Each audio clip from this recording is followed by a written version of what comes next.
everyone. So it's time for our Bible story for this week. And today's Bible story takes place after Jesus has already died on the cross, after he's raised from the dead, and after he has come to visit the disciples and gone back into heaven. And that is when our story takes place today. God sends help. Jesus' friends and helpers huddled together in a stuffy upstairs room. Even though it was sunny outside, the shutters were closed, the door was locked. "Wait in Jerusalem," Jesus had told them. "I am going to send you a special present. God's power is going to come into you. God's Holy Spirit is coming." So here they were, waiting. Actually, mostly what they were doing was just being scared and hiding. You can't blame them. Their best friend had left. The important people and leaders were after them, and Jesus had given them a job they didn't know how to do.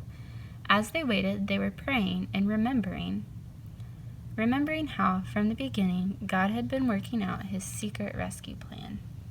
Here's a picture of them, all the disciples in the room, and his friends.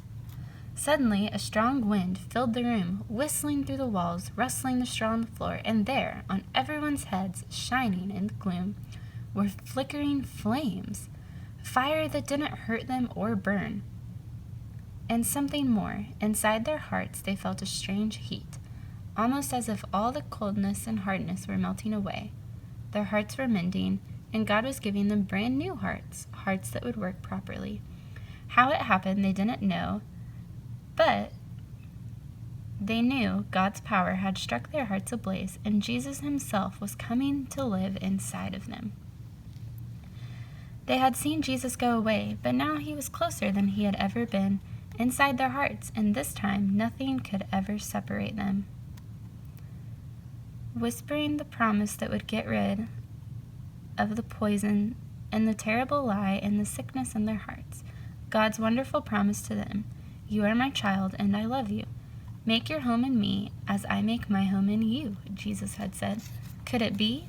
Heaven was coming into their hearts. They threw open the shutters. Sunlight flooded their room, and as love had flooded their hearts, and the little room was filled with happy noises, dancing feet, singing, laughing. They unlocked the door and surged out into the streets as if they had never been afraid. Peter spoke in a loud voice so everyone could hear. "Jesus died for you," he said, "because he loves you. But God made him alive again. He has rescued you." People stopped and listened. Their words sank down deep into their hearts and worked like medicine that makes you well, like the antidote to a deadly poison.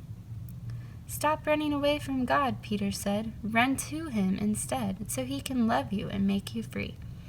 And Peter told them the wonderful story of God's love, God's never stopping, never giving up, unbreaking, always forever love.